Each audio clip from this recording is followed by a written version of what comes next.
اگه یه مسابقه باشه که جایزش 100 میلیارد تومان باشه و قرار باشه بین همه مردم ایران برگزار بشه، ولی بلیت شرکت توی این مسابقه 100,000 تومان باشه، توی این مسابقه شرکت میکنی یا نه؟ خیلی از مردم توی این مسابقه شرکت میکنن، چون با خودشون میگن که حالا 100,000 تومان که پولی نیست، ولی از اون طرف اگه برنده بشم چی میشه؟ 100 میلیارد تومان خیلی زیاده. اما دقت نمیکنن که احتمال برنده شدن توی این مسابقه خیلی کمه، یک 90 میلیونیومه.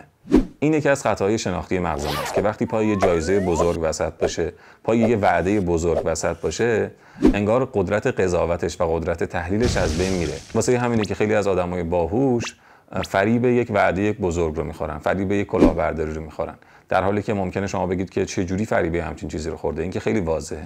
ممکنه بگید که 100,000 تومان چیزی نیست، ولی توی بلند مدت وقتی توی تعداد زیادی از این مسابقات قرعه کشی‌هایی که منطقی نیستن شرکت بکنید، مبلغ خیلی زیادی میشه. به علاوه شما اون آدم‌هایی که این مسابقات رو برگزار میکنن پولدار میکنید. برای مثال توی همین مسابقه اگه من 100 میلیارد تومان بدم به نفر برنده، 8.9 تریلیون گیر خودم میاد و این رقم خیلی بزرگه.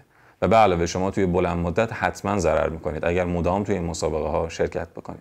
اما چجوری بفهمیم که یه مسابقه منطقیه باید شرکت بکنیم و یه قرعه کشی منطقی نیست و نباید شرکت بکنیم؟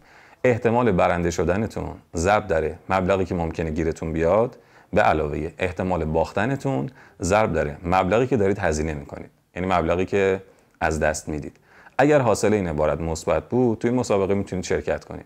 به حاصل این عبارت میگن امید ریاضی یا expected value. اگر حاصل این عبارت مثبت بود، توی این مسابقه و قرعه کشی شرکت کنید. اگر منفی بود، شرکت نکنید. خیلی از قمارخونه ها بر همین مبنا بنا شدن. به خاطر همینه که شما ممکنه چند بار سود بکنید، اما چون امید ریاضیشون منفیه، شما توی بلند مدت قطعاً بازنده میاد بیرون و به خاطر همینه که صاحبان قمار همیشه روز به روز پولدارتر و پولدارتر میشن. این خطای شناختی و خیلی از خطاهای شناختی دیگه مغز رو میتونید توی کتاب تفکر سریع و کند مطالعه کنید.